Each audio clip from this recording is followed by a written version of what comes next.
ಜೀವನದ ಕುರಿತು ಪ್ರಶ್ನೆಗಳಿಗೆ ಸ್ವಾಗತ. ಈ ಕಾರ್ಯಕ್ರಮಗಳು ಪ್ರಶ್ನೋತ್ತರ ಸ್ವರೂಪದಲ್ಲಿ ಇರುತ್ತದೆ ಮತ್ತು ವಿಶಿಷ್ಟವಾದ ಪ್ರಶ್ನೆಗಳನ್ನು ಒಳಗೊಂಡಿರುತ್ತದೆ.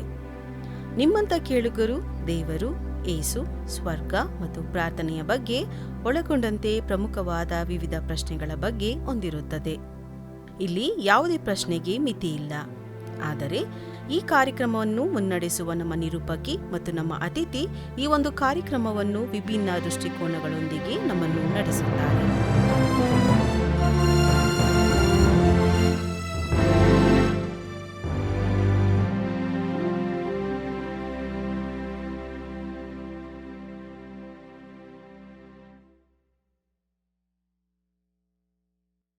ನಮಸ್ಕಾರ.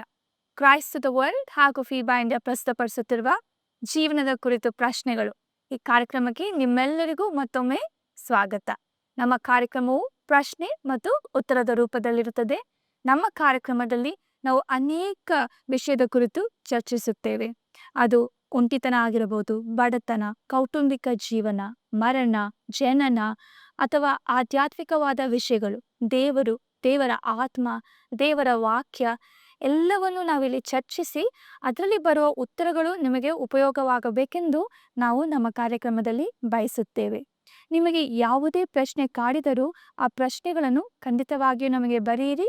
ನಮ್ಮ ಸ್ಕ್ರೀನ್ ಮೇಲೆ ಬರುವ ಈ ಸಂಖ್ಯೆಗೆ ನೀವು ಕರೆ ಮಾಡಬಹುದು ಅಥವಾ ವಾಟ್ಸಾಪ್ ಮೂಲಕ ನಮಗೆ ನಿಮ್ಮ ಪ್ರಶ್ನೆಗಳನ್ನು ಕಳಿಸಬಹುದು. ನಿಮ್ಮ ಪ್ರಶ್ನೆಗಳಿಗೆ ನಾವು ದೇವರ ವಾಕ್ಯದ ನಿಮಿತ್ತವಾಗಿ ಉತ್ತರ ಕೊಡಲು ಪ್ರಯತ್ನಿಸುತ್ತೇವೆ. ಈ ಸಂಚಿಕೆಯ ಅತಿಥಿ ಮಿಸ್ಟರ್ ಅನೋಷ್. ಸ್ವಾಗತ ಮಿಸ್ಟರ್ ಅನೋಷ್. ನಮಸ್ಕಾರ. ಈ ಕಾರ್ಯಕ್ರಮವನ್ನು ವೀಕ್ಷಿಸಿರುವಂಥ ನಿಮಗೂ ಸಹ ನನ್ನ ಪ್ರೀತಿಯ ನಮಸ್ಕಾರಗಳು. ಕಳೆದ ಸಂಚಿಕೆಯಲ್ಲಿ ನಾವು ನಮ್ಮ ಜೀವನಕ್ಕೆ ಇರುವ ಅರ್ಥವನ್ನು ಮತ್ತು ಒಂದು ಉದ್ದೇಶವನ್ನು ಹೇಗೆ ಕಂಡುಕೊಳ್ಳುವುದು ಎಂದು ನಾವು ಚರ್ಚೆ ಮಾಡಿದೆವು. ಇಂದಿನ ಸಂಚಿಕೆ ಅದೇ ಶೀರ್ಷಿಕೆಗೆ ಎರಡನೇ ಭಾಗವಾಗಿದೆ. ಈ ಸಂಚಿಕೆಯಲ್ಲಿ ನಾವು ನಮ್ಮ ಉದ್ದೇಶವನ್ನು ಕಂಡುಕೊಳ್ಳುವುದಕ್ಕೆ ಯಾವ ಯಾವ ಅಡ್ಡಿಗಳು ಬರಬಹುದು, ಆ ಅಡ್ಡಿಗಳ ಮೇಲೆ ನಾವು ಏನನ್ನು ಮಾಡಬೇಕು ಎಂದು ನಾವು ಈ ಸಂಚಿಕೆಯಲ್ಲಿ ಚರ್ಚೆ ಮಾಡೋಣ. ಈ ಚರ್ಚೆಯನ್ನು ಪ್ರಾರಂಭ ಮಾಡುವ ಮುನ್ನ ಪ್ರಾರ್ಥನೆಯನ್ನು ಮಾಡೋಣ. ಪರಲೋಕದಲ್ಲಿರುವ ನಮ್ಮ ತಂದೆ ಸ್ವಾಮಿ, ನೀನು ನಿಜವಾಗಲೂ ನಮ್ಮ ಜೀವನದಲ್ಲಿಟ್ಟಿರುವ ಉದ್ದೇಶವನ್ನು ನಾವು ಪೂರೈಸಲು ನೀನು ಸಹಾಯ ಮಾಡುತ್ತೀಯೇ ಎಂದು ನಾವು ನಂಬುತ್ತೇವೆ. ನಿನ್ನ ಉದ್ದೇಶವನ್ನು ನಾವು ಕಂಡುಕೊಳ್ಳುವುದಕ್ಕೆ ಬರುವ ಅಡ್ಡಿಗಳನ್ನು ನಾವು ಹೇಗೆ ತೊಲಗಿಸಬಹುದೆಂದು ನಮ್ಮ ಚರ್ಚೆಯ ಮೂಲಕ ನಿನ್ನ ವಾಕ್ಯದಿಂದ ನಮಗೆ ಉತ್ತರವನ್ನು ನೀಡು. ಯೇಸುವಿನ ಹೆಸರಿನಲ್ಲಿ ಬೇಡಿಕೊಳ್ಳುತ್ತೇವೆ, ಆಮೇನ್. ಅನೋಷ್ ಅವರೇ, ನಾನು ಆಲ್ರೆಡಿ ಹೇಳಿದೆ, ಇಂದಿನ ಸಂಚಿಕೆಗೆ ಇದು ಎರಡನೇ ಭಾಗವಾಗಿದೆ. ನನ್ನ ಮೊದಲನೆಯ ಪ್ರಶ್ನೆ, ನಿಮ್ಗೆ ಗೊತ್ತು ಶೀರ್ಷಿಕೆ ಏನಂತ, ಸೊ ನಾನು ಡೈರೆಕ್ಟಾಗಿ ಪ್ರಶ್ನೆಗೆ ಹೋಗ್ತೀನಿ. ಎಲ್ಲರಿಗೂ ತಮ್ಮ ಜೀವನದಲ್ಲಿ ನನ್ನ ಜೀವನ ಮೌಲ್ಯವಾದದ್ದು, ನಾನು ಕೂಡ ನಾನೊಬ್ಬ ಅಮೂಲ್ಯನು ಎಂದು ನಾವು ಭಾವಿಸಲು ಇಷ್ಟಪಡ್ತೇವಲ್ಲ, ಅದು ನಿಜವಾಗ್ಲೂ ನಮ್ಮ ಜೀವನ ಮೌಲ್ಯವಾದದ್ದೇನಾ? ನೋಡಿ, ನಾನು ಕಳೆದ ಸಂಚಿಕೆಯಲ್ಲಿ ಹೇಳಿದ ಹಾಗೆ ದೇವರು ನಮ್ಮ ಜೀವಿತದಲ್ಲಿ ಉದ್ದೇಶವನ್ನ ಹಾಗೂ ಅರ್ಥವನ್ನ ಎರಡನ್ನೂ ಸಹ ಇಟ್ಟಿರುತ್ತಾನೆ. ಸೊ ನಾವು ಆಕಸ್ಮಿಕವಾಗಿ ಬಂದಿಲ್ಲ ಅಲ್ಲಿಗೆ. ನಾವು ಪ್ರತಿಯೊಬ್ಬೊಬ್ಬರು ದೇವರ ದೃಷ್ಟಿಯಲ್ಲಿ ವಿಶೇಷವಾದಂಥವರು. ಸೊ ಸತ್ಯವೇದವೂ ಸಹ ನಮಗೆ ಅದನ್ನೇ ತಿಳಿಸುವಂಥದ್ದಾಗಿರ್ತದೆ. ಅಲ್ಲಿಗೆ ನೀವು ಆಕಸ್ಮಿಕವಾಗಿ ಈ ಲೋಕದಲ್ಲಿ ಬಂದಿಲ್ಲ. ಈ ಲೋಕದಲ್ಲಿ ನೀವು ಬಂದಿರುವುದೇ ಆದರೆ ನೀವು ಪೂರೈಸುವುದಕ್ಕೆ ಒಂದು ಅರ್ಥ ಹಾಗೂ ಉದ್ದೇಶ ಇದೆ. ಈ ಒಂದು ಸಂಚಿಕೆಯಲ್ಲಿ ಈ ಒಂದು ಉದ್ದೇಶ ಹಾಗೂ ಅರ್ಥವನ್ನು ಪೂರೈಸುವಾಗ ಯಾವ ರೀತಿಯಾದಂಥ ಅಡೆತಡೆಗಳು ಹೇಳಿದ ಹಾಗೆ ನಮಗೆ ಬರಬಹುದು, ಅದನ್ನು ಹೇಗೆ ಎದುರಿಸಬಹುದು, ಅದನ್ನು ಹೇಗೆ ದೂರವಿಟ್ಟು ನಮ್ಮ ಉದ್ದೇಶದ ಹಾಗೂ ಅರ್ಥದ ಎಡೆಗೆ ಹೋಗಬಹುದು ಅನ್ನುವಂಥದ್ದನ್ನು ಅರ್ಥ ಮಾಡಿಕೊಳ್ಳುವುದಕ್ಕೆ ಪ್ರಯತ್ನ ಮಾಡೋಣ. ಕೆಲವೊಮ್ಮೆ ನಾವು ಕೆಟ್ಟ ಆಯ್ಕೆಗಳನ್ನು ಮಾಡ್ತೇವೆ. ಉದ್ದೇಶಕ್ಕೆ ನಾವು ಪರಿಪೂರ್ಣ ಮಾಡುವಾಗ ಒಳ್ಳೆ ರೀತಿಯಲ್ಲಿ ಹೋಗದೆ ಕೆಟ್ಟ ದಾರಿಯನ್ನು ಹಿಡಿಬಹುದು. ಅದರಿಂದ ನಾವು ಅನೇಕರಿಗೆ ನೋವು ಕೂಡ ಉಂಟು ಮಾಡಬಹುದು. ಅಂತ ಸ್ಥಿತಿಗತಿಯಲ್ಲಿ ನಾವು ಏನ್ ಮಾಡಬಹುದು? ನೋಡಿ, ನಾವು ಮಾಡುವಂಥ ನಿರ್ಧಾರಗಳಲ್ಲಿ ಅನೇಕ ಬಾರಿ ನಾ ಹೇಳ್ತಾ ಇರುವಂಥ ಕೆಲವು ಬಾರಿ ಅಲ್ಲ, ಅನೇಕ ಬಾರಿ ತಪ್ಪುಗಳು ನಡೆಯುತ್ತವೆ. ಸರಿಯಾದ ನಿರ್ಧಾರಗಳನ್ನು ಮಾಡದೆ ಹೋಗ್ತವೆ. ಯಾಕಂದರೆ ನಾವು ನಿರ್ಧಾರಗಳನ್ನು ಮಾಡುವಾಗ ಅನೇಕ ಸಮಯ ಹೊಸ ವಿಷಯಗಳಲ್ಲಿ ನಾವು ನಿರ್ಧಾರ ಮಾಡುವಂಥವರಾಗಿರ್ತೇವೆ. ಅದರಲ್ಲಿ ಅನೇಕರಿಗೆ ಅನುಭವವಿರುವುದಿಲ್ಲ. ಸೊ ನಾವು ಮೊದಲನೇ ಬಾರಿ ಪ್ರಯತ್ನ ಮಾಡ್ತಾ ಇರ್ತೇವೆ, ಅಲ್ಲಿಗೆ ಎಡುವುವಂಥದ್ದು ಸಹಜವಿರ್ತದೆ. ಆದರೆ ಕೆಲವು ಗುಣಗಳು ಮಾಡಿರುವಂತಹ ತಪ್ಪುಗಳನ್ನೇ ಮಾಡುವಾಗ ನಾವು ಈ ರೀತಿಯಾದಂಥ ಪರಿಸ್ಥಿತಿಗಳಲ್ಲಿ ಸಿಲುಕುವಂಥದ್ದನ್ನು ನಾವು ಕಾಣ್ತೇವೆ. ಸೊ ಹಾಗಾಗಿ ಆ ಸಮಯದಲ್ಲಿ ನಾವು ಏನು ಮಾಡಬಹುದು ಅನ್ನುವಂಥದ್ದನ್ನು ನಾವು ನೋಡ್ಕೊಳ್ತೇವೆ. ಸೊ ಇಲ್ಲಿ ನಾವು ನೆನ್ಪಿಟ್ಕೊಳ್ಬೇಕಾಗಿರೋದು ಏನಂದರೆ, ನಾವು ದೇವರ ಉದ್ದೇಶದ ಅಡಿಯಲ್ಲಿ ನಾವು ಮುಂದುವರಿಯುವಾಗ ದೇವರು ನಮಗೆ ಯಾವಾಗಲೂ ಸಹಾಯಕನಾಗಿರ್ತಾನೆ, ದೇವರು ನಮ್ಮನ್ನು ಮುಂದೆ ನಡೆಸುವಾತನಾಗಿರ್ತಾನೆ ಅನ್ನುವಂಥದ್ದನ್ನು ನಾವು ನೆನಪಿನಲ್ಲಿ ಇಟ್ಕೊಳ್ಬೇಕು. ಇದರ ಜೊತೆಗೆ ನಾವು ಕೆಲವೊಂದು ಗುಣಗಳನ್ನು ಬಿಟ್ಟು ಬಿಟ್ಟು ನಾವು ಆ ಉದ್ದೇಶದ ಎಡೆಗೆ, ಅರ್ಥದ ಎಡೆಗೆ ತೆರಳುವುದೇ ಆದರೆ ನಮಗೆ ಅಲ್ಲಿ ಸ್ವಲ್ಪ ಲಾಭ ಸಿಗುತ್ತದೆ ಎಂಬುವಂಥದ್ದು ನನ್ನ ಒಂದು ಮಾತು. ಉದ್ದೇಶವನ್ನು ಪೂರೈಸಲು ಸರಿಯಾದ ದಾರಿ ಕೂಡ ದೇವರು ನಮಗೆ ತೋರಿಸ್ತಾರೆ ಹೌದು ಅಂತ. ಹೌದು ಈ ಅಡ್ಡಿಗಳು ಯಾವುದಾಗಿರಬಹುದು? ಈ ಉದ್ದೇಶಗಳನ್ನು ನಾವು ಪೂರೈಸಲು ಬರುವ ಅಡ್ಡಿಗಳು. ನೋಡಿ, ಈ ಅಡ್ಡಿಗಳು ಎಂಬುದಾಗಿ ಹೇಳುವಾಗ ನಾನು ಅನೇಕ ಅಡ್ಡಿಗಳಿದೆ, ಅದನ್ನು ಒಂದೊಂದಾಗಿ ನಿಮಗೆ ಹೇಳ್ತಾ ಹೋಗ್ತೇನೆ. ಈ ಅಡ್ಡಿಗಳು ಎಂಬುದಾಗಿ ಹೇಳುವಾಗ ಅನೇಕ ಬಾರಿ ನಾವು ಉದ್ದೇಶಪೂರ್ವಕವಾಗಿ ಕೆಲವೊಂದು ಗುಣಗಳನ್ನು ನಮ್ಮಲ್ಲಿ ನಾವು ಅಳವಡಿಸ್ಕೊಂಡು ಬಿಟ್ಟಿರ್ತೇವೆ. ಕೆಲವೊಂದು ಬಾರಿ ಉದ್ದೇಶಪೂರ್ವಕವಲ್ಲದ, ಅಂದರೆ ಅನ್ಇಂಟೆನ್ಷನಲಿ, ನಮಗೆ ಗೊತ್ತಿರೋದಿಲ್ಲ, ಆ ರೀತಿಯಾದಂಥ ಗುಣಗಳು ನಮ್ಮಲ್ಲಿ ಮನೆ ಮಾಡಿಬಿಟ್ಟಿರ್ತದೆ. ಸೊ ಅದು ಸಹ ನಮ್ಮ ಉದ್ದೇಶ ಹಾಗೂ ಗುರಿಯನ್ನು ಮುಟ್ಟಲು ಅಥವಾ ನಾವು ಅರ್ಥವನ್ನು ಸಾಧಿಸಲು ಅಡ್ಡಿ ಮಾಡುವಂಥದ್ದಾಗಿರ್ತದೆ. ಸೊ ಅಲ್ಲಿಗೆ ನಾನು ಮೊದಲನೆಯದಾಗಿ ಏನು ಹೇಳಬೇಕು? ಮೊದಲನೆಯದಾಗಿ ಕಂಪ್ಲೇನಿಂಗ್, ಗುಣಗುಟ್ಟುವಂಥದ್ದು. ನಾವು ಫಿಲಿಪ್ಪಿ ಪತ್ರಿಕೆ 2ನೇ ಅಧ್ಯಾಯ ಹಾಗೂ 14ನೇ ವಚನದಲ್ಲಿ ಈ ವಾಕ್ಯವನ್ನು ಓದ್ತೇವೆ. ನೀವು ಮಾಡುವಂಥ ಎಲ್ಲ ಕಾರ್ಯದಲ್ಲಿ ಗುಣಗುಟ್ಟದೆಯೂ ವಿವಾದವಿಲ್ಲದೆಯೂ ಕಾರ್ಯಗಳನ್ನು ಮಾಡಿರಿ. ನಾವು ಅನೇಕ ಬಾರಿ ನಮ್ಮ ಉದ್ದೇಶಗಳ ಎಡೆಗೆ ಹೋಗುವಾಗ ನಮಗೆ ಗೊತ್ತಿಲ್ಲದೆ ನಮ್ಮ ಮೇಲೋ, ನಮ್ಮ ಜೀವಿತದ ಮೇಲೋ, ನಮ್ಮ ಸುತ್ತಮುತ್ತಲಿರುವಂಥ ಜನರ ಮೇಲೋ, ಎಲ್ಲರ ಮೇಲೂ ನಾವು ಸುಮ್ಮನೆ ಕಂಪ್ಲೇಂಟ್ ಮಾಡ್ತಾನೇ ಇರ್ತೇವೆ, ಗುಣಗುಡ್ತಾನೇ ಇರ್ತೇವೆ. ನಾವು ಯಾವತ್ತಿಗೂ ನಮ್ಮ ಬಳಿಯಲ್ಲಿ ಏನಿದೆ ಅದಕ್ಕೆ ನಾವು ಕೃತಜ್ಞರಾಗಿರುವುದಿಲ್ಲ. ಬದಲಾಗಿ ಯಾವುದು ಇಲ್ಲ, ಯಾವುದು ಅಡ್ಡ ಆಗ್ತದೆ, ಅದರಿಂದ ನಂಗೆ ಪ್ರಾಬ್ಲಮ್ಮು, ಇದರಿಂದ ನನಗೆ ಪ್ರಾಬ್ಲಮ್ಮು ಅನ್ನುವಂತಹ ಕಾರಣಗಳನ್ನು ಕೊಡುತ್ತಾ ನಾವು ಮುಂದೆ ಸಾಕ್ತೇವೆ. ಸೊ ಈ ಕಂಪ್ಲೇನಿಂಗ್ ಅನ್ನುವಂಥದ್ದು ಮೊದಲನೆಯ ಸಮಸ್ಯೆ ಆಗಿರ್ತದೆ ನಮ್ಮ ಉದ್ದೇಶ ಹಾಗೂ ಜೀವಿತದ ಅರ್ಥವನ್ನು ತಲುಪಲು. ಕಂಪ್ಲೇನಿಂಗ್ ಬಿಟ್ಟು ಇನ್ಯಾವ ಗುಣಗಳಿರ್ಬೋದು? ನಾವು ಈ ಕಂಪ್ಲೇನಿಂಗ್ ಅನ್ನುವಂಥದ್ದು ಬಹಳ ದೊಡ್ಡ ಒಂದು ಗುಣ ಆಯಿತಾ. ಇದು 2 ರೀತಿಯಲ್ಲೂ ಸಹ, ಇಂಟೆನ್ಷನಲಿ ಅನ್ಇಂಟೆನ್ಷನಲಿಯೂ ಸಹ ನಮ್ಮಲ್ಲಿ ಕಾರ್ಯ ಮಾಡ್ತಾ ಇರ್ತದೆ. ಯಾಕಂದರೆ ನಾವು ಬೆಳೆದು ಬಂದಿರುವಂಥ ರೀತಿನೇ ಅದು. ನಮ್ಮ ಕೈಲಿ ಆಗಿಲ್ವಾ, ನಾವೇನು ಮಾಡ್ತೇವೆ, ಇನ್ನೊಬ್ಬರ ಮೇಲೆ ನಾವು ಸಾಮಾನ್ಯವಾಗಿ ಆಡು ಭಾಷೆಯಲ್ಲಿ ಹೇಳ್ತೇವೆ, ಏನಂತೆ ಗೂಬೆ ಕೂರಿಸ್ತೀವಿ ಅಂತ. ಅಂದರೆ ಏನು, ನಮ್ಮ ಕೈಲಿ ಆಗಿಲ್ಲ ಅಂದರೆ ಯಾರ ಮೇಲಾದರೂ ನಾವು ಹಾಕ್ತೇವೆ. ಸೊ ಅದರಿಂದ ಆಗಿಲ್ಲ, ಇದರಿಂದ ಆಗಿಲ್ಲ, ಇದಿದ್ದಿದ್ರೆ ನಾನು ಮಾಡಿರ್ತದೆ, ಅದಿದ್ದಿದ್ರೆ ನಾನು ಮಾಡಿರ್ತದೆ, ಇದಿಲ್ವಲ್ಲ ಅದಕ್ಕೆ ನಾನು ಮಾಡಿಲ್ಲ. ಸೊ ಇದು ಕಂಪ್ಲೇನಿಂಗ್. ಇವಾಗ 2ನೇದಾಗಿ ವರಿ, ಅಂದರೆ ನಾವು ಅನಾವಶ್ಯಕವಾಗಿ ತಲೆ ಕೆಡಿಸ್ಕೊಳ್ತೇವೆ. ಆಯಿತಾ. ನಾವು ನೈಜತೆಯನ್ನು ನೋಡಲಿಕ್ಕೆ ಹೋಗೋದಿಲ್ಲ. ನೈಜತೆಯನ್ನು ನೋಡುವುದನ್ನು ಬಿಟ್ಟು ನಾವು ಅನಾವಶ್ಯಕವಾಗಿ ತಲೆ ಕೆಡಿಸ್ಕೊಳ್ತಾ ಅದಕ್ಕೋಸ್ಕರ ನಾವು ಹೆಚ್ಚಿನ ಸಮಯವನ್ನು ಕಳೆದು ಬಿಡ್ತೇವೆ. ನಮಗೆ ಅದೇ ಫಿಲಿಪ್ಪಿ ಪತ್ರಿಕೆಯಲ್ಲಿ ಹೇಳುತ್ತೆ, ಯಾವುದೇ ವಿಷಯದಲ್ಲಿ ನೀವು ಚಿಂತೆ ಮಾಡದೆ. ಆ ಚಿಂತೆಯನ್ನು ಮಾಡುವಂಥದ್ದನ್ನು ನಾವು ಬಿಡಬೇಕಾಗಿದೆ. ಈ ಚಿಂತೆ ಮಾಡುವಂಥದ್ದು ಸಹ ನಾವು ಉದ್ದೇಶವನ್ನು ತಲುಪುವಲ್ಲಿ, ನಾವು ಸರಿಯಾದ ರೀತಿಯಲ್ಲಿ ಜೀವಿತಕ್ಕೆ ಅರ್ಥವನ್ನು ಕಂಡುಕೊಳ್ಳುವಲ್ಲಿ ಅಡ್ಡಿಯಾಗಿರ್ತದೆ. ಸೊ ಅಲ್ಲಿಗೆ ಮೊದಲನೆಯದೇನು? ಕಂಪ್ಲೇನಿಂಗ್, ಗುಣಗುಟ್ಟುವಂಥದ್ದು. 2ನೇದಾಗಿ ವರಿ ಅಥವಾ ಚಿಂತೆ ಮಾಡುವಂಥದ್ದು.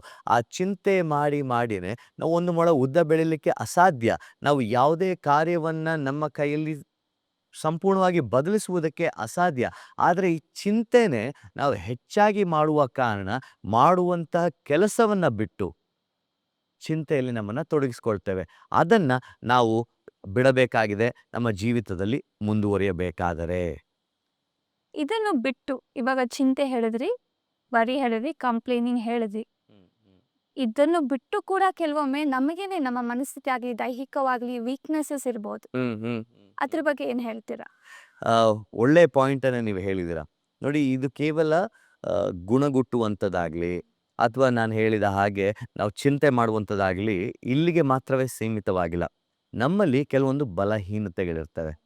ನಾವು ಕೆಲವೊಂದು ಶೋಧನೆಗಳಿಗೆ ಬಿದ್ದು ಹೋಗ್ತೇವೆ. ಏನಂದರೆ ನಮ್ಮಲ್ಲಿ ಆಸೆ ಜಾಸ್ತಿ. ಆಯಿತಾ. ನಾವು ನೋಡಿದ್ದನ್ನೆಲ್ಲ ಬೇಕು ಅಂತ ಹೇಳ್ತೇವೆ, ಕಂಡಿದ್ದನ್ನೆಲ್ಲ ಬೇಕು ಅಂತ ಹೇಳ್ತೇವೆ. ಬೇರೆಯವರು ಯಾರಾದರೂ ಏನಾದರೂ ಅದನ್ನು ಇಟ್ಕೊಂಡಿದ್ರೆ ಅದು ಸಹ ನಮಗೆ ಬೇಕು. ಅವ್ರ ಥರ ನಾವಿರಬೇಕು ಅನ್ನುವಂಥದ್ದನ್ನು ನಾವು ಕಾಣ್ತೇವೆ. ಇದನ್ನು ನಾವು ಬಲಹೀನತೆ ಎಂಬುದಾಗಿಯೂ ಸಹ ಅರ್ಥ ಮಾಡಿಕೊಳ್ಳಬಹುದು. ನಮಗಿರಬೇಕಾಗಿರುವಂತಹ ಶೋಧನೆ ಅಥವಾ ನಮಗಿರುವಂತಹ ಶೋಧನೆ ಎಂಬುದಾಗಿಯೂ ಸಹ ನಾವು ಅರ್ಥ ಮಾಡಿಕೊಳ್ಳಬಹುದು. ಇಲ್ಲಿ ಮೂರನೇದಾಗಿ ನಾನು ಇದನ್ನು ಹೇಳಲಿಕ್ಕೆ ಇಷ್ಟಪಡ್ತೇನೆ. ಒಂದು ಬಲಹೀನತೆ, ಮತ್ತೊಂದು ಶೋಧನೆ. ಈ ಬಲಹೀನತೆ ಮತ್ತು ಶೋಧನೆ ನಮ್ಮನ್ನು ಅನೇಕ ಬಾರಿ ನಮ್ಮ ಉದ್ದೇಶವನ್ನು ತಲುಪುವಲ್ಲಿ ತಡೆಯುವಂಥದ್ದಾಗಿರ್ತದೆ. ನಮ್ಮನ್ನು ಆ ಒಂದು ಅರ್ಥವನ್ನು ಗಳಿಸುವಲ್ಲಿ ನಮ್ಮನ್ನು ತಡೆಯುವಂಥದ್ದಾಗಿರ್ತದೆ. ಸೊ ಹಾಗಾಗಿ ಆ ವೀಕ್ನೆಸಸ್ ಮತ್ತು ಟೆಂಪ್ಟೇಷನ್ ಇದೆಯಲ್ಲ, ನಮಗೆ ಯಾವಾಗಲೂ ಸಹ ಪ್ರಾಬ್ಲಮನ್ನು ಕೊಡುವಂಥದ್ದು ಆಗಿರ್ತದೆ. ನಾ ಹೇಳಿದ್ನಲ್ಲ, ನಾವು ಜಾಸ್ತಿ ನೋಡುವಂಥದ್ದು ಹೆಚ್ಚಿನ ಪ್ರತಿಶತ ನಾವು ದೃಷ್ಟಿ ಇರುವಂಥವರಲ್ಲ. ಸೊ ದೃಷ್ಟಿ ಇರುವಂಥವ್ರು ನಾವೇನು ಮಾಡ್ತೇವೆ, ನೋಡ್ತೇವೆ, ಇಲ್ಲಿ ನೋಡ್ತೇವೆ, ಅಲ್ಲಿ ನೋಡ್ತೇವೆ, ಮತ್ತೊಂದು ಸ್ಥಳವನ್ನು ನೋಡ್ತೇವೆ. ಓ, ಇವ್ರು ಹೀಗಿದ್ದಾರಾ, ಅವ್ರು ಹಾಗಿದ್ದಾರಾ, ಆ ರೀತಿಲಿ ನಾನೇನಾದರೂ ಮಾಡಬೇಕು, ಅವ್ರ ರೀತಿಲಿ ನಾನೇನಾದರೂ ಆಗಬೇಕು. ಇದು ಒಂದು ರೀತಿಲಿ ನಮಗೆ ಗೊತ್ತಿಲ್ಲದಿರುವ ಹಾಗೆ ನಮ್ಮಲ್ಲಿ ಬಲಹೀನತೆ ಆಗಿ ಬಂದ್ಬಿಡ್ತದೆ. ಮತ್ತು ನಮಗೆ ಒಂದು ಟೆಂಪ್ಟೇಷನು ತುಂಬಾ ಅದೊಂಥರ ಕ್ರೇಜಿ ಟೆಂಪ್ಟೇಷನ್ಸ್ ಅಂತ ಹೇಳ್ತೇವೆ. ಈ ರೀತಿನಲ್ಲಿ ನಾನಿರ್ಬಹುದಲ್ವಾ, ಯಾಕೆ ಮಾಡಬಾರ್ದು, ನನಗೂ ಒಂದು ಆಸೆ ಇರುತ್ತೆ ಮಾಡಲಿಕ್ಕೆ. ಸೊ ಆ ಒಂದು ಶೋಧನೆಗೆ ಒಳಗಾದಾಗ ನಾವು ಈ ಉದ್ದೇಶದಿಂದ ತಪ್ಪುವಂಥದ್ದನ್ನು ನಾವು ಕಾಣಬಹುದು. ಇವಾಗ ನೀವು ನಮ್ಮಲ್ಲಿರೋ ನ್ಯೂನತೆಗಳನ್ನ ಹೇಳಿದ್ರಿ, ಕಂಪ್ಲೇನಿಂಗ್, ವರಿ ಇದೆಲ್ಲ. ನಮ್ಮ ಸುತ್ತಮುತ್ತಲಿರುವ ನಮ್ಮ ಸ್ಥಿತಿಗತಿಗಳೇ ಆಗಲಿ, ಸಂದರ್ಭಗಳೇ ಆಗಲಿ, ಅದು ಕೂಡ ಪರಿಣಾಮ ಬೀರುತ್ತಾ? ಹೌದು, ಖಂಡಿತವಾಗಿ. ಇವಾಗ ನಾನು ಹೇಳಿದಂಥದ್ದು ವೈಯಕ್ತಿಕವಾಗಿ ಸಂಬಂಧಪಟ್ಟಂಥದ್ದು. ಕೆಲವು ಕಾರಣಗಳು ನಾವು ಬಾಹ್ಯವಾಗಿಯೂ ಸಹ ನೋಡಿಕೊಳ್ಳಬೇಕಾಗಿದೆ. ಇವಾಗ ನಿಮಗೆ ಸರಿಯಾದ ರೀತಿಯಾದಂಥ ಗುಂಪಿನ ಜನ ಇಲ್ಲದೆ ಹೋದರೆ, ಅಂದರೆ ಸರಿಯಾದ ರೀತಿಯಲ್ಲಿ ಸಹಕಾರವನ್ನು ನೀಡದೇ ಇರುವಂಥ ಜನರಿದ್ದರೆ, ಅದು ಯಾರೇ ಆಗಿರಬಹುದು, ನೀವು ಅಲ್ಲಿ ಎಡುತ್ತೀರ. ಈಗ ನೀವು ಒಂದು ಉದ್ದೇಶವನ್ನು ಇಟ್ಟಿರ್ತೀರ. ಕೆಲವರು ಏನು ಮಾಡ್ತಾರೆ, ಆ ದಿಕ್ಕು ತಪ್ಪಿಸೋದಕ್ಕೆ ಅನ್ನುವಂಥ ಕಾರಣಕ್ಕೇನೆ ನಿಮಗೆ ಬೇಡದಿರುವಂಥ ಸಲಹೆಗಳನ್ನು ಕೊಡುವಂಥವರಾಗಿರ್ತಾರೆ. ಸೊ ಆ ಸಮಯದಲ್ಲಿ ಏನಾಗತ್ತೆ, ನೀವು ಮಾಡಬೇಕಾಗಿರುವುದನ್ನು ಬಿಟ್ಟು ಮಾಡದೇ ಇರಬೇಕಾಗಿರುವಂಥದ್ದಕ್ಕೆ ತಿರುಗಿ ಬಿಡ್ತೀರ. ಇವಾಗ ನಮಗೆ ಕೊರಿಂಥ ಮೊದಲನೇ ಪತ್ರಿಕೆ 15ನೇ ಅಧ್ಯಾಯ 33ನೇ ವಚನದಲ್ಲಿ ಏನಂತೆ, ದುಸ್ಸಹವಾಸವು ಸದಾಚಾರವನ್ನು ಕೆಡಿಸ್ತದಂತೆ. ಸರಿಯಾದಂತಹ ಜನರು ನಮ್ಮ ಸುತ್ತಮುತ್ತಲು ಇಲ್ಲದೆ ಹೋದರೆ ಅವರು ನಮ್ಮ ಉದ್ದೇಶಗಳನ್ನು ಹಾಳು ಮಾಡುವಂಥದ್ದು ಉಂಟು. ಸೊ ಹಾಗಾಗಿ ಬಹಳ ಹುಷಾರಾಗಿರಬೇಕು. ನೀವು ನಿಮ್ಮ ಸುತ್ತಮುತ್ತಲಿರುವಂಥ ಜನರನ್ನು ಆಯ್ಕೆ ಮಾಡುವಾಗ, ಪರವಾಗಿಲ್ಲ ಬಿಡಮ್ಮ, ನನ್ನ ಫ್ರೆಂಡ್ ಏನೋ ಇಟ್ಟಿದ್ದಾನೆ, ಅಲ್ಲೋಗಿ ನಾನು ಮಾಡಿಬಿಡ್ತೇನೆ, ಎಲ್ಲಿ ತನಕ ಬರ್ತಾರೆ? ಎಲ್ಲಿಯ ತನಕ ಜನರು ನಿಮಗೆ ಸಹಾಯವನ್ನು ಮಾಡ್ತಾರೆ? ತುಂಬಾ ಜೆನ್ಯೂನ್ ಆಗಿ ಸಹಾಯ ಮಾಡುವಂಥವರು ಬಹಳ ಕೆಲವು ಜನ. ಆದರೆ ಅನೇಕ ದಿನಗಳವರೆಗೆ, ಅನೇಕ ವರ್ಷಗಳ ತನಕ ನಿಮ್ಮ ಕೈ ಹಿಡಿಯುವಂಥವರು ಅದು ಬಹಳ ಕೆಲವು ಜನ ಮಾತ್ರವಾಗಿರ್ತಾರೆ. ಅಂತಹ ಕೆಲವು ಜನರನ್ನು ನೀವು ಕಂಡುಹಿಡಿಯಬೇಕಾಗಿದೆ. ಅದು ನಿಮ್ಮ ಸ್ನೇಹಿತರಾಗಿರಲಿ, ನಿಮ್ಮ ಸಂಬಂಧಿಕರಾಗಿರಲಿ, ನಿಮ್ಮ ಸಮಾಜದಲ್ಲಿ ಬದುಕುವಂಥ ಯಾರಾದರೂ ಆಗಿರಲಿ, ನೀವು ಬಹಳವಾಗಿ ಎದುರು ನೋಡ್ತಿರುವಂಥ ಜನರಾಗಿರಲಿ, ಇವರು ಯಾರೇ ಆಗಿರಲಿ, ಇಂಥವರನ್ನು ನೀವು ಸರಿಯಾದ ರೀತಿಯಲ್ಲಿ ಆಯ್ಕೆ ಮಾಡಿಕೊಳ್ಬೇಕು. ಇದರ ಜೊತೆಗೆ ಮತ್ತೊಂದು ವೈಯಕ್ತಿಕವಾಗಿ ಸಂಬಂಧಪಟ್ಟಿದ್ದೇನೆಂದರೆ, ನಾವು ಅನೇಕ ಬಾರಿ ನಮ್ಮನ್ನು ನಾವು ಕುಗ್ಗಿಸಿಕೊಳ್ತೇವೆ. ಅಂದರೆ ಡಿಸ್ಕರೇಜ್ ಮಾಡ್ಕೊಳ್ತೇವೆ ನಮ್ಮನ್ನು. ಅಯ್ಯೋ, ಯಾರು ಮಾಡ್ತಾರೆ ಬಿಡು, ಅಯ್ಯೋ ಇದಾಗೋದಿಲ್ಲ ನನ್ನ ಕೈಯಲ್ಲಿ. ಸೊ ಈ ರೀತಿಯಲ್ಲಿ ಅನೇಕ ಬಾರಿ ನಮ್ಮನ್ನು ನಾವು ಕುಗ್ಗಿಸಿಕೊಳ್ಳುವಾಗ ಅದು ಸಹ ಒಂದು ಕಾರಣವಾಗಿರ್ತದೆ. ಆ ಕಾರಣವೂ ಸಹ ನಮ್ಮನ್ನು ಅನೇಕ ಬಾರಿ ದಿಕ್ತಪ್ಪಿಸುವಂಥದ್ದು ಆಗಿರ್ತದೆ. ಇದರ ಜೊತೆಗೆ ನಾನು ಮತ್ತೊಂದು ಕಾರಣವನ್ನು ಸಹ ಹೇಳಲಿಕ್ಕೆ ನಾನು ಇಷ್ಟಪಡ್ತೇನೆ. ಒಂಥರ ರೀತಿಯಲ್ಲಿ ಅನ್ಕಂಟ್ರೋಲ್ಡ್ ಇಮೋಷನ್ಸ್, ನಾವು ತಡೆ ಹಿಡಿಯಲಾಗದಂತಹ ಒಂದು ಭಾವನೆಗಳಿರ್ಬೋದು. ಇವಾಗ ಕೋಪ ಇರ್ಬೋದು. ಯಾರಾದರೂ ಏನಾದರೂ ಹೇಳೋ ಆಗಿಲ್ಲ, ನಮಗೆ ಕೋಪ ಬಂದ್ಬಿಡುತ್ತೆ, ನಮಗೆ ತಡ್ಕೊಳಕ್ಕಾಗೋದಿಲ್ಲ, ನಾವು ಅದನ್ನು ಹೇಳೇ ತೀರಬೇಕು. ಅಲ್ಲಿ ನಾವು ಹೋಗ್ತಿರುವಂಥ ಹಾದಿಯನ್ನು ತಪ್ಪುವಂಥದ್ದುಂಟು. ಯಾರ ಮಾತನ್ನು ಕೇಳದೇ ಇರುವಂತಹ ಗುಣ ಇರ್ಬೋದು. ಆ ಭಾವನೆ ಸಹ ನಮ್ಮನ್ನು ದಾರಿ ತಪ್ಪಿಸುವುದುಂಟು. ಜೆಲಸಿ ಇರ್ಬೋದು, ಹೊಟ್ಟೆ ಕಿಚ್ಚಿರ್ಬೋದು, ಅಥವಾ ಭಯ ಇರಬಹುದು, ಅಥವಾ ನಾನು ಈಗಾಗಲೇ ಹೇಳಿದ ಹಾಗೆ ಚಿಂತೆ ಮಾಡುವಂಥದ್ದು ಇರ್ಬೋದು. ಇದೆಲ್ಲನೂ ಒಂದು ರೀತಿಯಲ್ಲಿ ಅನ್ಕಂಟ್ರೋಲ್ಡ್ ಇಮೋಷನ್ಸ್, ಅಂದರೆ ನಾವು ನಿಯಂತ್ರಣಕ್ಕೆ ತರಲಾಗದಂತಹ ಗುಣಗಳು ಅಥವಾ ಭಾವನೆಗಳು. ಈ ಭಾವನೆಗಳು ನಮಗೆ ಅನೇಕ ಬಾರಿ ನಾವು ಹೋಗುವಂಥ ದಾರಿಯಿಂದ ಬಿಟ್ಟು ನಮ್ಮನ್ನು ತಡೆ ಹಿಡಿಯುವಂಥದ್ದಾಗಿರ್ತದೆ. ಅಲ್ಲಿಗೆ ಇಲ್ಲಿ ಅನೇಕ ಗುಣಗಳನ್ನು ನಾನು ಹೇಳಿದ್ದೇನೆ. ಯಾವ್ದ್ಯಾವುದು? ಕಂಪ್ಲೇನಿಂಗ್, ಗುಣಗುಟ್ಟುವಂಥದ್ದು. ಎರಡನೇದಾಗಿ ವರಿ, ಚಿಂತೆ ಮಾಡುವಂಥದ್ದು. ಮೂರನೇದಾಗಿ ವೀಕ್ನೆಸಸ್ ಆ್ಯಂಡ್ ಟೆಂಪ್ಟೇಷನ್ಸ್, ಬಲಹೀನತೆ ಹಾಗೂ ಶೋಧನೆಗಳು. ನಾಲ್ಕನೆಯದಾಗಿ ಸರಿಯಾದ ಜನರು ನಿಮ್ಮ ಸುತ್ತಮುತ್ತಲೂ ಇಲ್ಲದೆ ಹೋದಾಗ. ಐದನೆಯದಾಗಿ ನೀವು ಅನೇಕ ಬಾರಿ ನಿಮ್ಮನ್ನು ನೀವು ಕುಗ್ಗಿಸಿಕೊಳ್ಳುವಂಥದ್ದು. ಆರನೆಯದಾಗಿ ನೀವು ಸರಿಯಾದ ರೀತಿಯಲ್ಲಿ ಯೋಚನೆ ಮಾಡದೆ ಈ ಒಂದು ನಿಯಂತ್ರಣದಲ್ಲಿಲ್ಲದೆ ಇರುವಂತಹ ಭಾವನೆಗಳಿಗೆ ಒಳಗಾದಾಗ ನೀವು ಉದ್ದೇಶಗಳನ್ನು ಹಾಗೂ ಅರ್ಥವನ್ನು ತಪ್ಪುವಂಥವರು ಆಗಿರ್ತೀರಾ. ನೀವು ಇವಾಗ ಇದೆಲ್ಲ ಹೇಳಿದ್ರಲ್ಲ, ಕೆಲವೊಮ್ಮೆ ನೀವು ನಮ್ಮ ಸಂಚಿಕೆಗಳಲ್ಲೇ ಹೇಳ್ತಾ ಬಂದಿದ್ದೀರಾ, ಏಸು ಕ್ರಿಸ್ತನನ್ನು ಹಿಂಬಾಲಿಸುವವರು ಈ ಎಲ್ಲಾ ಗುಣಗಳನ್ನು ನಿಯಂತ್ರಣಕ್ಕೆ ತರಬಹುದು ಅಂತ. ಹ್ಮ್. ಅಂಥದ್ದೇನು ಸ್ಪೆಷಲ್? ನೋಡಿ, ನಾನು ಇದನ್ನು ಕಳೆದ ಎಪಿಸೋಡಲ್ಲೂ ಸಹ ನಾನು ಹೇಳಿದ್ದೆ. ಏನಂದರೆ, ನಮಗೆ ಈಗ ಚರ್ಚಿಸಿದಂಥ ಎಲ್ಲ ಗುಣಗಳು, ಭಾವನೆಗಳ ಬಗ್ಗೆ ಸತ್ಯವೇದದಲ್ಲಿ ಪರಿಚಯವಿದೆ. ಈ ಸತ್ಯವೇದದಲ್ಲಿ ಪರಿಚಯವಿರುವ ಕಾರಣ ಮಾಡಿರುವಂಥ ತಪ್ಪನ್ನು ಪುನಃ ನಾವು ಮಾಡುವುದಕ್ಕೆ ಹೆಜ್ಜೆ ಇಡುವುದಿಲ್ಲ. ಇದರ ಜೊತೆಗೆ ಏನು ಮಾಡ್ತೇವೆ, ಇವಾಗ ಇದು ಬಲಹೀನತೆಗಳ ಕುರಿತಾಗಿರ್ಬೋದು, ಶೋಧನೆಗಳ ಕುರಿತಾಗಿರ್ಬೋದು, ಗುಣಗುಟ್ಟುವುದರ ಕುರಿತಾಗಿರ್ಬೋದು, ಇದೆಲ್ಲ ಮಾಡುವಾಗ ಏನಾಗಿದೆ ಪರಿಣಾಮಗಳು, ಅದಕ್ಕೆ ನಮಗೆ ಉದಾಹರಣೆಗಳಿದೆ. ಇವಾಗ ನೋಡಿ, ಮೋಶೆ ಸುಮಾರು 8,00,000 ಜನರನ್ನು ಐಗುಪ್ತದಿಂದ ಬಿಡಿಸಿ ಅವರು ಕಾನಾನ್ ದೇಶದೆಡೆಗೆ ಹೋಗುವುದಕ್ಕೆ ಪ್ರಯಾಣ ಮಾಡ್ತಾರೆ. ಆದರೆ ಅವರು ಗುಣಗುಟ್ಟುವುದನ್ನು ನಿಲ್ಲಿಸುವುದಿಲ್ಲ. ಗುಣಗುಟ್ಟಿದ ಅಷ್ಟೂ ಜನರು ಆ ವಾಗ್ದಾನ ದೇಶವನ್ನು ತಲುಪೋದಿಲ್ಲ. ಹೌದು. ಪ್ರಾಬ್ಲಮ್ಮು ಮೋಶೆಲಿರಲಿಲ್ಲ, ಪ್ರಾಬ್ಲಮ್ಮು ದೇವರಲ್ಲಿರಲಿಲ್ಲ. ಅವ್ರಿಗೆ ಹೇಳಿದ್ರು, ನಾನು ನಿಮ್ಮನ್ನ ವಾಗ್ದಾನ ದೇಶ ಕರ್ಕೊಂಡು ಹೋಗ್ತೇನೆ ಅಂತ. ಆದರೂ ಮಧ್ಯದಲ್ಲಿ ಅವ್ರಿಗೆ ನೀರಿಲ್ಲದೆ ಹೋದಾಗ, ಹಿಂದೆ ಫರೋಹನ ಸೈನ್ಯ ಬಂದಾಗ, ಇದೆಲ್ಲ ಸಮಯದಲ್ಲೂ ಸಹ ಅವರು ದೇವರ ವಿರುದ್ಧ, ದೇವರ ಮನುಷ್ಯನ ವಿರುದ್ಧ ಗುಣಗಾಡ್ತಾರೆ. ಆ ಗುಣಗಾಟುವಿಕೆಯ ಒಂದು ವಿರುದ್ಧವಾಗಿ ದೇವರು ಅಲ್ಲಿ ಅವರನ್ನು ಶಪಿಸುವುದನ್ನು ನಾವು ಕಾಣ್ತೇವೆ. ಸೊ ಹೀಗಾಗಿ ಈ ರೀತಿಯಾದಂಥ ಗುಣಗಳು ನಮ್ಮಲ್ಲಿರುವಾಗ ಅದರಿಂದ ಆಗುವಂಥ ಪರಿಣಾಮಗಳು ಏನಿದ್ದಿರಬಹುದು ಅನ್ನುವಂಥದ್ದನ್ನು ನಾವು ಕಾಣುವಂಥವರಾಗಿರ್ತೇವೆ. ಇಲ್ಲಿ ನಾವು ಮಾಡಬೇಕಾಗಿರುವಂಥದ್ದು ದೇವರೊಂದಿಗೆ ಒಂದು ಸಂಬಂಧವನ್ನು ಬೆಳೆಸಬೇಕಾಗಿದೆ. ಈ ಸಂಬಂಧವನ್ನು ದೇವರ ಅನುಯಾಯಿಗಳು ಅಥವಾ ಯೇಸು ಸ್ವಾಮಿಯ ಅನುಯಾಯಿಗಳು ಬಲ್ಲಂಥವರಾಗಿರ್ತಾರೆ. ನಾನು ದೇವರೊಂದಿಗೆ ಗಟ್ಟಿಯಾದ ಸಂಬಂಧದಲ್ಲಿದ್ದರೆ ನನ್ನ ಉದ್ದೇಶ ಯಾವ ರೀತಿಯಲ್ಲಿ ಪರಿಪೂರ್ಣತೆಯೆಡೆಗೆ ಬರುವಂಥದ್ದಾಗಿರ್ತದೆ ಅನ್ನುವಂಥದ್ದು ಅವರಿಗೆ ಗೊತ್ತಿರ್ತದೆ. ಈ ಸಂಬಂಧದ ಬಗ್ಗೆ ಮಾತಾಡ್ತೇವೆ, ನಾವು ಅನೇಕ ಬಾರಿ ಮಾತಾಡಿದ್ದೇವೆ. ಹಾಗಾಗಿ ಏಸು ಕ್ರಿಸ್ತನಿಂದಲೇ ನಮ್ಮ ಜೀವನದ ಅರ್ಥವು, ಉದ್ದೇಶವನ್ನು ದೇವರಲ್ಲಿ ಕಾಣುವಂಥದ್ದು ಅನ್ನೋ ಒಂದು ರೀತಿಯಲ್ಲಿ ಹೇಳ್ತಾ ಇದ್ದೀರಾ. ನೋಡಿ, ಈ ಉದ್ದೇಶ ಹಾಗೂ ಅರ್ಥದ ಕುರಿತು ಮಾತನಾಡಬೇಕಾದ್ರೆ ದಿ ಎಪಿಟೋಮ್ ಅಂತ ಹೇಳ್ತೀವಲ್ಲ, the epitome of that bench mark ಅಂದರೆ ಯೇಸು ಸ್ವಾಮಿ ಆ ಒಂದು ಉನ್ನತ ಸ್ಥಾನದಲ್ಲಿ ನಿಂತು ಒಬ್ಬ ಮನುಷ್ಯನಾಗಿ, ನಾನು ದೇವರೆಂಬುದಾಗಿ ಹೇಳ್ತಾ ಇಲ್ಲ, ಆತನು ಈ ಲೋಕದಲ್ಲಿ ಇರಬೇಕಾದ್ರೆ ಕೇವಲ ದೇವರಾಗಿ ಆತನು ಇರಲಿಲ್ಲ, ಆತನು ಮನುಷ್ಯನಾಗಿಯೂ ಸಹ ಇರುವಂಥದ್ದನ್ನು ನಾವು ಕಾಣ್ತೇವೆ. ಮನುಷ್ಯನಾಗಿ ಆತನು ಆ ಉದ್ದೇಶವನ್ನು ಪರಿಪೂರ್ಣ ಮಾಡ್ತಾನೆ. ಏನು ಆ ಉದ್ದೇಶ ಎಂಬುದಾಗಿ ಹೇಳುವಾಗ, ಆತನು ಶಿಲುಬೆಯ ಮೇಲೆ ತನ್ನ ಪ್ರಾಣವನ್ನು ಕೊಡಲೇಬೇಕಾಗಿತ್ತು. ಅದಾದ ನಂತರ 3 ದಿನ ಆತನು ಮರಣದಲ್ಲಿದ್ದು ಆ 3ನೇ ದಿನ ಪುನರುತ್ಥಾನವನ್ನು ಹೊಂದಿ ಈಗಲೂ ಸಹ ತನ್ನ ತಂದೆಯ ಚಿತ್ತದ ಮೇರೆಗೆ ನಮಗೋಸ್ಕರ ಬಿಡಾರಗಳನ್ನು ಸಿದ್ಧ ಮಾಡುವುದಕ್ಕೆ ಹೋಗಿದ್ದಾನೆ.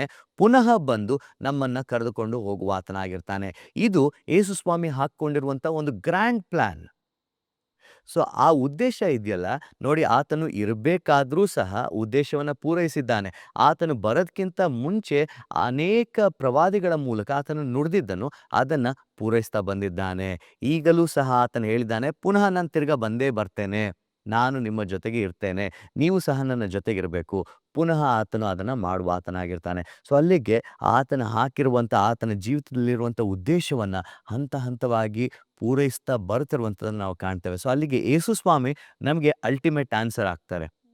ಅಲ್ಟಿಮೇಟ್ ಆನ್ಸರ್ ನಮಗೆ ಸಂಶಯವೇ ಪಡದೆ ಒಂದು ಮಾರ್ಗದರ್ಶನವನ್ನು ನೀಡುತ್ತಾ ಸರಿಯಾದ ಹಾದಿಯಲ್ಲಿ ಹೋಗುವುದಕ್ಕೆ ನಮಗೆ ಸಹಾಯ ಮಾಡುವ ಆತನು ಆಗಿರ್ತಾನೆ.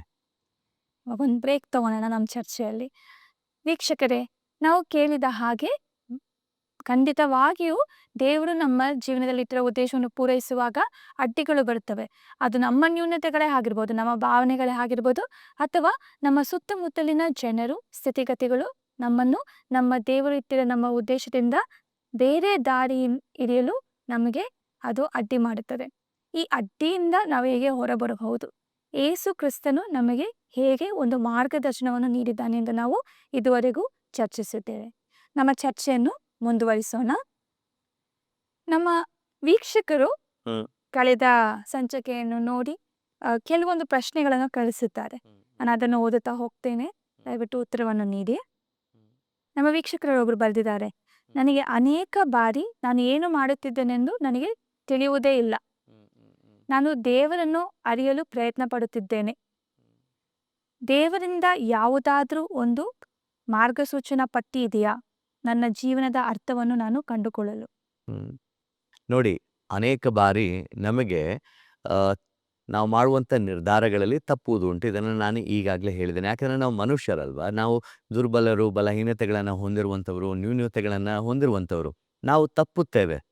ಆದರೆ ಸತ್ಯವೇದ ನಮ್ಮನ್ನು ಯಾವಾಗಲೂ ಎಚ್ಚರಪಡಿಸುವಂತಹ ಕಾರ್ಯವನ್ನು ಮಾಡುವಂಥದ್ದಾಗಿರ್ತದೆ. ನೋಡಿ, ಈ ಸತ್ಯವೇದದಲ್ಲಿ ಇರುವಂತಹ ಅಷ್ಟು ಪುಸ್ತಕಗಳು ಯಾವ ರೀತಿಯಲ್ಲಿ ಒಬ್ಬ ಮನುಷ್ಯನು ತಪ್ಪಿದರೆ ಆತನು ಪುನಃ ದೇವರೆಡೆಗೆ ಬರಬಹುದು, ತನ್ನ ಉದ್ದೇಶವನ್ನು ಜೀವಿತದಲ್ಲಿ ಪರಿಪೂರ್ಣ ಮಾಡಬಹುದು ಅನ್ನುವಂಥದ್ದನ್ನು ತೋರಿಸುವಂಥದ್ದಾಗಿರ್ತದೆ. ಈ ಒಂದು ಸತ್ಯವೇದವು ನಮಗೆ ಸರಿಯಾದ ಮಾರ್ಗದರ್ಶನವನ್ನು ನೀಡುವಲ್ಲಿ ಸಹಕಾರ ಮಾಡ್ತದೆ. ಹೇಗೆ ಮಾರ್ಗದರ್ಶನವನ್ನು ನೀಡ್ತದೆ? ಇವಾಗ ಸ್ವಾಮಿ ಹೇಳ್ತಾರೆ ಯೋಹಾನನ ಸುವಾರ್ತೆ 10ನೇ ಅಧ್ಯಾಯದಲ್ಲಿ, ನಾನು ನಿಮಗೋಸ್ಕರ ಬಂದೆ, ನೀವು ಆ ಜೀವವನ್ನು ಹೊಂದಬೇಕೆಂದು, ಆ ಜೀವವು ಪರಿಪೂರ್ಣವಾಗಿರಬೇಕೆಂದು ನಾನು ನಿಮಗೋಸ್ಕರ ಬಂದೆ. ನಾನು ಒಳ್ಳೆಯ ಕುರುಬ ಎಂಬುದಾಗಿ ಹೇಳುವಂತಹ ಆ ಒಂದು ಸಾಲುಗಳನ್ನು 10ನೇ ಅಧ್ಯಾಯದಲ್ಲಿ ನಾವು ಕಾಣ್ತೇವೆ.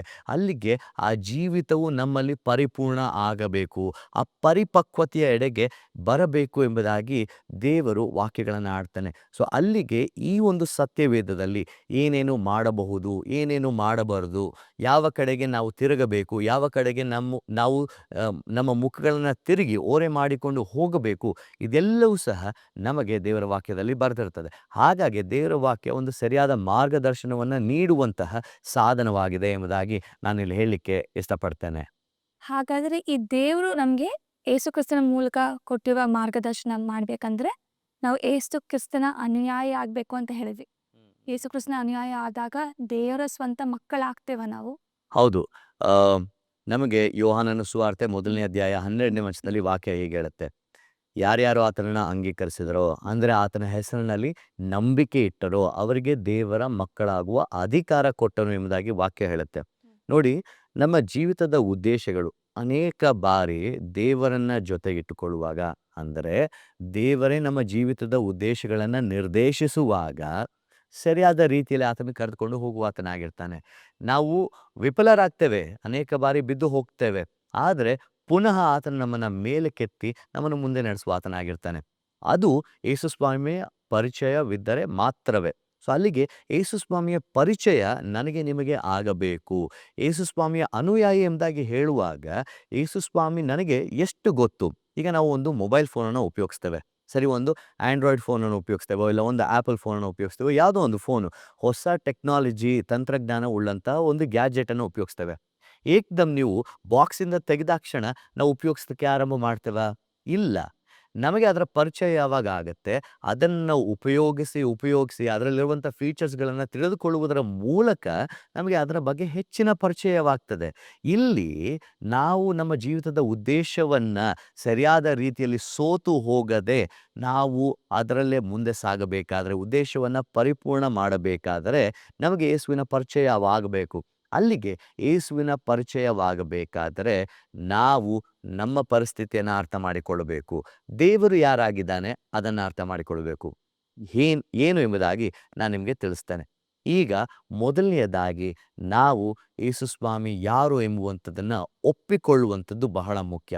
ಯೇಸುಸ್ವಾಮಿ ತಂದೆ ದೇವರ ಮಗನಾಗಿದ್ದಾನೆ ಅನ್ನುವಂಥದ್ದನ್ನು ನಾವು ಮೊದಲನೆಯದಾಗಿ ಒಪ್ಪಿಕೊಳ್ಳಬೇಕಾಗಿದೆ. ಎರಡನೇದಾಗಿ ನಾವುಗಳು ತಪ್ಪುಗಳನ್ನು ಮಾಡಿದ್ದೇವೆ, ಮಾಡುತ್ತಲಿದ್ದೇವೆ, ಅದನ್ನು ನಾವು ಒಪ್ಪಿಕೊಳ್ಳಬೇಕಾಗಿದೆ. ಮೊದಲನೇದಾಗಿ acknowledge Jesus Christ is the son of God. ಎರಡನೇದಾಗಿ acknowledge that we all have sinned, ನಾವೆಲ್ಲರೂ ತಪ್ಪು ಮಾಡಿದ್ದೇವೆ ಎಂಬುದಾಗಿ. ಅದೇ ರೀತಿಯಲ್ಲಿ ಮೂರನೆಯದಾಗಿ ದೇವರು ತನ್ನ ಮಗನ ಮೂಲಕ, ತನ್ನ ಮಗನು ಆ ಒಂದು ಶಿಲುಬೆಯ ಮೇಲೆ ಪ್ರಾಣ ಕೊಡುವುದರ ಮೂಲಕ ನನ್ನನ್ನು ಪಾಪಗಳ ಬಂಧನದಿಂದ ಬಿಡಿಸಿದ್ದಾನೆ ಅನ್ನುವಂಥದ್ದನ್ನು ಒಪ್ಪಿಕೊಳ್ಳಬೇಕಾಗಿದೆ. ಒಪ್ಪಿಕೊಳ್ಳುವಂಥದ್ದು 3: ಒಂದು ಯೇಸುಸ್ವಾಮಿ, 2ನೇದು ನಮ್ಮ ಪಾಪ, 3ನೇದಾಗಿ ನನಗೋಸ್ಕರ ಆ ಶಿಲುಬೆಯ ಮೇಲೆ ತನ್ನ ಪ್ರಾಣವನ್ನು ಕೊಟ್ಟಿದ್ದಾನೆ ಎಂಬುದಾಗಿ. ಇದನ್ನು ಮಾಡುವುದರ ಮೂಲಕ ನಮ್ಮ ಜೀವಿತದಲ್ಲಿ ಒಂದು ಬದಲಾವಣೆ ಆಗ್ತದೆ. ಅಲ್ಲಿಗೆ ನಿಂತು ಹೋಗುವುದಿಲ್ಲ. ನಾವು ಆ ಜೀವಿತದಲ್ಲೂ ಸಹ ಹೇಗೆ ಮುಂದುವರಿಯಬೇಕು? ನಾವು ಸತತವಾಗಿ ನಮ್ಮ ಉದ್ದೇಶಗಳಿಗೋಸ್ಕರ, ಆ ಜೀವಿತದ ಅರ್ಥಗಳಿಗೋಸ್ಕರ ಪ್ರಾರ್ಥನೆ ಮಾಡಬೇಕು. ಪ್ರಾರ್ಥನೆ ಮಾಡುವಂಥದ್ದನ್ನು ಯೇಸುವೆ ನಮಗೆ ಹೇಳಿಕೊಟ್ಟಿದ್ದಾನೆ. ಆ ಪ್ರಾರ್ಥನೆಯನ್ನು ನಾವು ಮಾಡಬೇಕು. ನಮಗೆ ಏನು ಬೇಕು? ಪ್ರಾರ್ಥನೆಯ ಮೂಲಕ ದೇವರನ್ನು ಕೇಳಿ, ದೇವರ ಮೊರೆ ಹೋಗಿ, ದೇವರು ನಿಮಗೆ ಉತ್ತರವನ್ನು ಕೊಡುವಾತನಾಗಿರುತ್ತಾನೆ. ನಾನು ಹೇಳಿದ್ನಲ್ಲ, ನಿಮಗೆ ಉತ್ತರಗಳನ್ನು ಕಂಡುಕೊಳ್ಳಬೇಕಾ? ಸತ್ಯವೇದದ ವಾಕ್ಯಗಳು ನಿಮಗೆ ಉತ್ತರವನ್ನು ಕೊಡ್ತದೆ. ಉತ್ತರಗಳನ್ನು ಕಂಡುಕೊಳ್ಬೇಕಾ? ಪ್ರಾರ್ಥನೆ ನಿಮಗೆ ಉತ್ತರವನ್ನು ಕೊಡುವಂಥದ್ದಾಗಿರ್ತದೆ. ಉತ್ತರಗಳನ್ನು ಕಂಡುಕೊಳ್ಳಬೇಕಾ? ನಿಮ್ಮ ಸುತ್ತಮುತ್ತಲು ನಿಮಗೆ ಕಾಳಜಿಯನ್ನು ವಹಿಸುವಂಥ ಜನರು ನಿಮಗೆ ಉತ್ತರವನ್ನು ಕೊಡುವಂಥವರಾಗಿರ್ತಾರೆ. ಸೊ ಅಲ್ಲಿಗೆ ಆ ಉತ್ತರಗಳನ್ನು ಹೊಂದುವಂಥದ್ದು ನಾವು ಬಹಳ ಮುಖ್ಯವಾಗಿರ್ತದೆ, ನಮ್ಮ ಜೀವಿತದ ಉದ್ದೇಶವನ್ನು ಪರಿಪೂರ್ಣ ಮಾಡಲು. ಸೊ ಈಗ ನಾವು ಒಂದು ಕಡೆಯ ಹಂತಕ್ಕೆ ಬಂದಿದ್ದೇವೆ. ಯೇಸುಸ್ವಾಮಿಯ ಅನುಯಾಯಿ ಆಗಬೇಕಾದರೆ ಇದೆಲ್ಲವನ್ನು ನಾವು ಮಾಡಬೇಕು. ಈಗ ನಾನು ತಿಳಿಸಿದಂಥ ಪ್ರತಿಯೊಂದು ಕಾರ್ಯಗಳನ್ನು ನಾವು ಮಾಡಬೇಕು. ಈ ಸಮಯದಲ್ಲಿ ನಾನು ಒಂದು ಸಣ್ಣ ಪ್ರಾರ್ಥನೆಯನ್ನು ಮಾಡಲು ಇಚ್ಛಿಸ್ತೇನೆ. ಆ ಪ್ರಾರ್ಥನೆಯನ್ನು ಮಾಡುವಾಗ ನನ್ನೊಟ್ಟಿಗೆ ನೀವು ಪ್ರಾರ್ಥನೆ ಮಾಡಬೇಕೆಂಬುದಾಗಿ ಪ್ರೀತಿಯಿಂದ ಕೇಳಿಕೊಳ್ಳುತ್ತೇನೆ. ಈ ಪ್ರಾರ್ಥನೆಯನ್ನು ಮಾಡುವಾಗ ನಾವು ನಮ್ಮ ಉದ್ದೇಶದ ಅರಿವಾಗಬೇಕೆಂಬುದಾಗಿ ದೇವರನ್ನು ಕೇಳಿಕೊಳ್ಳೋಣ. ಅದೇ ರೀತಿಯಲ್ಲಿ ಆತನ ಹಾದಿಯಲ್ಲಿ ನಾವು ಹೋಗುತ್ತಾ ಆ ಒಂದು ಉದ್ದೇಶವನ್ನು ಕಂಡುಕೊಳ್ಳುವವರಾಗಿ ನಮ್ಮ ಜೀವಿತಗಳನ್ನು ಪರಿವರ್ತನೆ ಮಾಡುವ ಹಾಗೆ ದೇವರನ್ನು ಕೇಳಿಕೊಳ್ಳೋಣ. ಪ್ರಾರ್ಥನೆ ಮಾಡೋಣ. ಪರಿಶುದ್ಧನಾದ ದೇವರೇ, ಪರಿಶುದ್ಧನಾದ ದೇವರೇ, ನಮ್ಮ ಎಲ್ಲರ ಜೀವಿತದಲ್ಲಿ ಒಂದೊಂದು ಉದ್ದೇಶವನ್ನ ಇಟ್ಟು ಆ ಉದ್ದೇಶಗಳಿಗೆ ಅರ್ಥವನ್ನ ಕೊಟ್ಟು ಈ ಲೋಕದಲ್ಲಿ ಇರಿಸಿದ್ದಿ. ಈ ಸಮಯದಲ್ಲಿ ಈ ಲೋಕದ ಅನೇಕ ಗುಣಗಳಿಗೆ ನಮ್ಮನ್ನ ಒಳಪಡಿಸಿಕೊಂಡು ನಿನ್ನಿಂದ ಪಾಪ ಮಾಡಿ ದೂರ ಹೋಗಿದ್ದೇವೆ. ಅದನ್ನ ಒಪ್ಪಿಕೊಂಡವರಾಗಿ ನೀನು ನಮಗೋಸ್ಕರ ಆ ಶಿಲುಬೆಯ ಮೇಲೆ ಪ್ರಾಣ ಕೊಟ್ಟು ಆ ಪಾಪಗಳಿಂದ ಬಿಡಿಸಲು ಶಕ್ತನಾಗಿದ್ದಿ ಅನ್ನುವಂಥದ್ದನ್ನ ಒಪ್ಪಿಕೊಳ್ಳುವ ಹಾಗೆ ನಮಗೆ ಹೃದಯವನ್ನ ದಯಪಾಲಿಸು. ನಿನ್ನನ್ನ ಅನುಸರಿಸುವಂತಹ ಎಲ್ಲಾ ಕಾರ್ಯಗಳನ್ನ ಮಾಡುತ್ತಾ ನಿನ್ನ ಮೂಲಕ ದೊರಕಿರುವಂತ ಉದ್ದೇಶವನ್ನ ಈ ಲೋಕದಲ್ಲಿ ಪರಿಪೂರ್ಣ ಮಾಡಿ ಮುಂದೆ ಒಂದು ದಿನ ನಿನ್ನ ಜೊತೆಯಲ್ಲಿ ನಿತ್ಯತ್ವವನ್ನ ಕಳೆಯುವ ಹಾಗೆ ಸಹಾಯ ಮಾಡು. ಯೇಸುವಿನ ಹೆಸರಿನಲ್ಲಿ ಆಮೆನ್. ಎನೋಷ್ ಅವರೇ, ನಿಮ್ಮ ಸಮಯಕ್ಕೂ ನಿಮ್ಮ ಉತ್ತರಗಳಿಗೂ ಈ ಪ್ರಾರ್ಥನೆಗಳಿಗಾಗಿ ಧನ್ಯವಾದಗಳು. Thank you so much. ನಿಮಗೂ ಸಹ ನನ್ನ ಪ್ರೀತಿಯ ವಂದನೆಗಳನ್ನು ತಿಳಿಸಲಿಕ್ಕೆ ನಾನು ಇಷ್ಟಪಡ್ತೇನೆ. ವೀಕ್ಷಕರೇ, 2 ಭಾಗಗಳಾಗಿ ನಮ್ಮ ಜೀವನದ ಉದ್ದೇಶ ಮತ್ತು ಅರ್ಥ ಹೇಗೆ ನಾವು ಕಂಡುಕೊಳ್ಳಬೇಕೆಂದು ನಾವು ಅರ್ಥ ಮಾಡಿಕೊಂಡಿದ್ದೇವೆ. ಈ ಉದ್ದೇಶವನ್ನು ಪೂರೈಸಲು ಯೇಸು ಕ್ರಿಸ್ತನೇ ನಿಮಗೆ ಸಹಾಯಕನಾಗಿರುವನು. ಆತನ ಮಾರ್ಗದರ್ಶನದಲ್ಲಿ ನಾವು ನಡೆಯೋಣ. ದೇವರು ನಮಗಿಟ್ಟಿರುವ ಉದ್ದೇಶವು ಖಂಡಿತವಾಗಿಯೂ ಪರಿಪೂರ್ಣವಾಗುತ್ತದೆ. ಈ ನಮ್ಮ ಕಾರ್ಯಕ್ರಮವು ಕ್ರೈಸ್ಟ್ ದ ವರ್ಲ್ಡ್ ಹಾಗೂ ಫೀಬಾ ಇಂಡಿಯಾ ಪ್ರಸ್ತುತಪಡಿಸುತ್ತಿದೆ. ನಿಮ್ಮೆಲ್ಲರಿಗೂ ತಿಳಿದಿರುವ ಹಾಗೆ ನಮ್ಮ ಈ ಕಾರ್ಯಕ್ರಮದಲ್ಲಿ ನೀವು ಬರೆಯುವ ಪ್ರಶ್ನೆಗಳನ್ನು ನಾವು ಉತ್ತರಿಸಲು ಪ್ರಯತ್ನಿಸುತ್ತೇವೆ. ನಮ್ಮ ಸ್ಕ್ರೀನ್ ಮೇಲೆ ಬರುವ ಸಂಖ್ಯೆಗೆ ನೀವು ಕರೆ ಮಾಡಬಹುದು ಅಥವಾ ವಾಟ್ಸ್ಆ್ಯಪ್ ಮೂಲಕ ನಿಮ್ಮ ಪ್ರಶ್ನೆಗಳನ್ನು ನಮಗೆ ತಿಳಿಸಬಹುದು. ನಿಮ್ಮ ಪ್ರಶ್ನೆಗಳು ನಮಗೆ ಪ್ರೋತ್ಸಾಹ ನೀಡುವಂಥದ್ದಾಗಿದೆ. ಖಂಡಿತವಾಗಿಯೂ ಇವು ಪ್ರಶ್ನೆಗಳನ್ನು ಬರೀರಿ ಮತ್ತೆ ನಮ್ಮ ಸಂಚಿಕೆಗಳನ್ನು ಬಿಡದೆ ವೀಕ್ಷಿಸಿ. ಮುಂದಿನ ಸಂಚಿಕೆಯಲ್ಲಿ ಭೇಟಿಯಾಗೋಣ. ಧನ್ಯವಾದಗಳು. ವೀಕ್ಷಿಸಿದ್ದಕ್ಕಾಗಿ ಧನ್ಯವಾದಗಳು. ಯೆಹೋವನು ನಿಮ್ಮನ್ನು ಆಶೀರ್ವದಿಸಿ ಕಾಪಾಡಲಿ. ಯೆಹೋವನು ಪ್ರಸನ್ನ ಮುಖದಿಂದ ನಿಮ್ಮನ್ನು ನೋಡಿ ನಿಮ್ಮ ಮೇಲೆ ದಯವಿಡಲಿ. ಯೆಹೋವನು ನಿಮ್ಮ ಮೇಲೆ ಕೃಪಾ ಕಟಾಕ್ಷವಿಟ್ಟು ಶಾಂತಿಯನ್ನು ಅನುಗ್ರಹಿಸಲಿ. ನಮ್ಮನ್ನು ಸಂಪರ್ಕಿಸುವ ಮಾಹಿತಿ info@fibaonline.org ಅಥವಾ ಮೊಬೈಲ್ ಅಥವಾ ವಾಟ್ಸಪ್ನ ಸಂಖ್ಯೆ 990-260-6453. ಧನ್ಯವಾದಗಳು.